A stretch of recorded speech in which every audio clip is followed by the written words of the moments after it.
มาพี่น้องมาเล่นน้ำแก่งบ้านเมืองแสนเมืองโขงแขวงจำปาสักเด้อพี่น้องเด้อเล่นน้ำแก่งนำกันพี่น้องยามฝนก็เป็นจังซี่แหละทุ่ง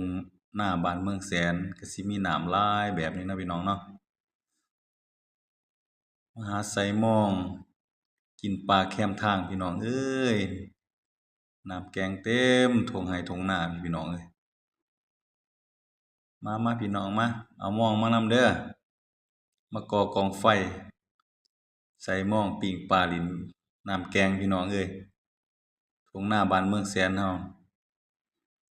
ถ้าอยากเล่นน้ำลงเล่นน้ำเอากงเบ็งมาเด้อพี่น้องเด้อ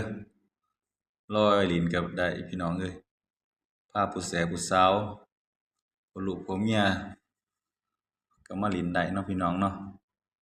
น้ำแกงทุ่งนาบ้านเมืองแสนนะโอ้ยงามหลายพี่น้องมาหาไสมองเล่น